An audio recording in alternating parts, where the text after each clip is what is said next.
Olha, a história da queda de Jericó, acho que todo mundo já ouviu falar, né? Aquela das muralhas que simplesmente desabaram. Mas sabe, tem muito mais coisa por trás dessa imagem tão famosa.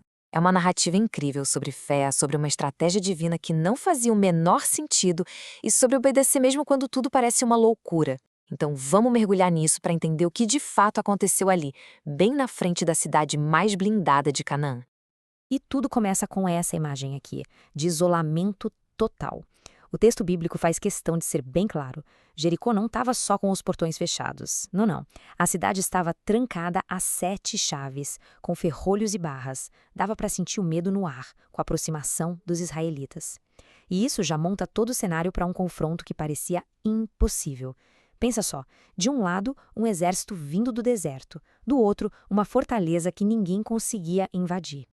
Para a gente ter uma noção do tamanho do que aconteceu, vamos pensar primeiro do jeito mais lógico, sabe? Do ponto de vista humano, militar. Como é que se vence uma fortaleza que parece simplesmente invencível? As muralhas de Jericó eram tipo a apólice de seguro da cidade. Naquela época não existia defesa melhor. A cidade estava num lockdown completo, totalmente preparada para aguentar um ataque por muito, muito tempo. Agora imagina a galera de Israel acampada lá fora, olhando para aquilo, devia ser uma visão bem desanimadora. Olha, qualquer general da época diria a mesma coisa. A única saída era cercar a cidade. Corta a água, corta a comida e espera. Um cerco que podia levar meses, quem sabe anos, até o pessoal lá dentro se render pela fome. Era uma tática brutal, lenta, um verdadeiro teste de desgaste. Só que o plano aqui não ia ser esse, não. E é exatamente aqui que a história dá uma virada de 180 graus. Porque em vez de um plano de batalha com armas e soldados, as ordens que Josué recebeu pareciam mais com um ritual misterioso, uma coisa bem esquisita que nenhum comandante militar no mundo esperaria ouvir.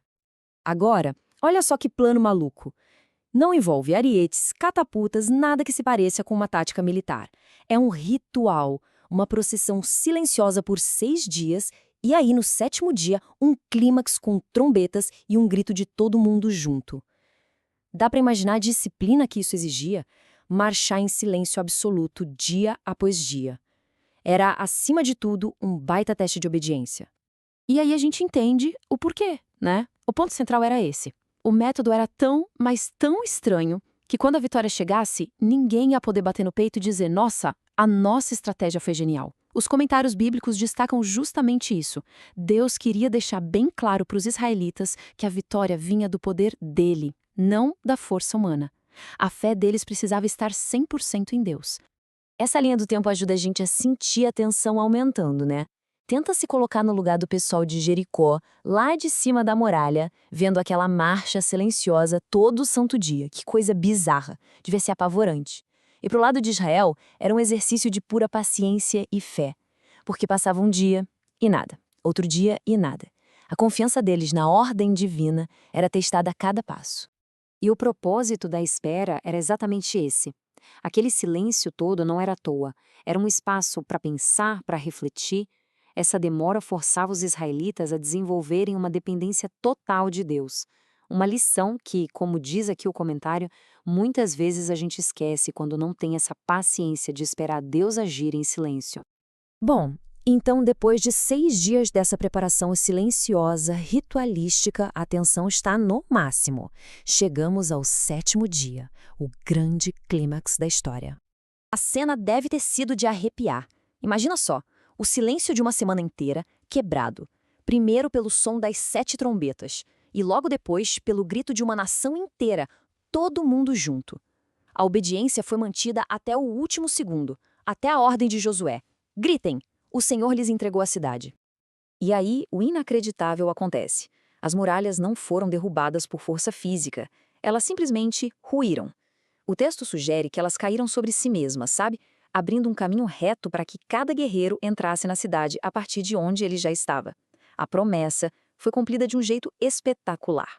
Mas a história não acaba com a vitória. O que vem a seguir é uma parte, vamos dizer, bem complexa, até difícil de digerir. É uma parte que nos faz olhar para 2 destinos completamente opostos, o do juízo total e, ao mesmo tempo, o da misericórdia inesperada. Para a gente entender o que aconteceu depois, a gente precisa conhecer esse conceito aqui, Erem.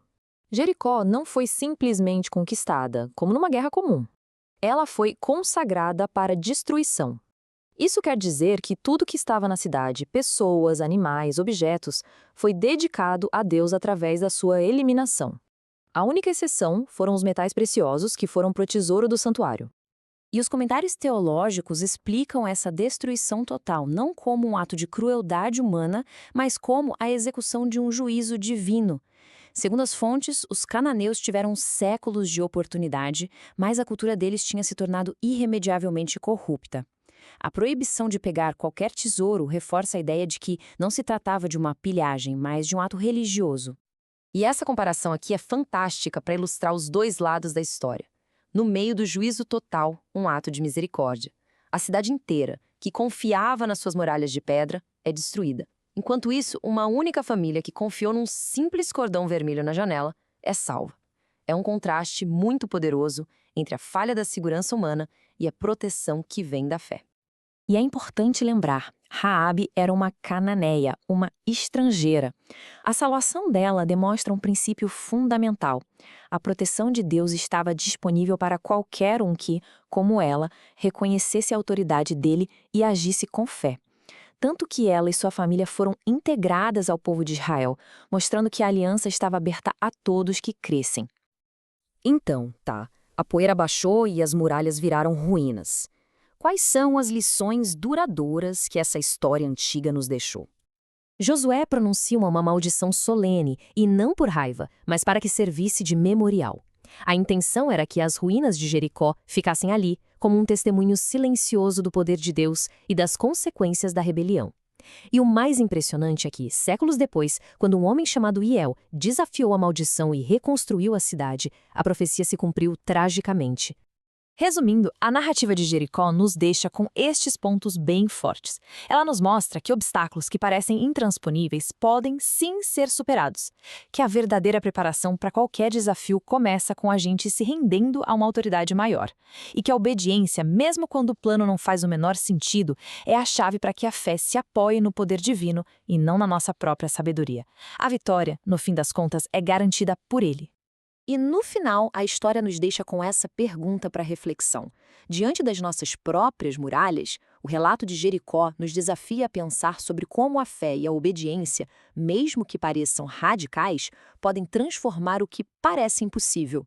É uma lição que ecoa muito, mas muito além das ruínas de uma cidade antiga.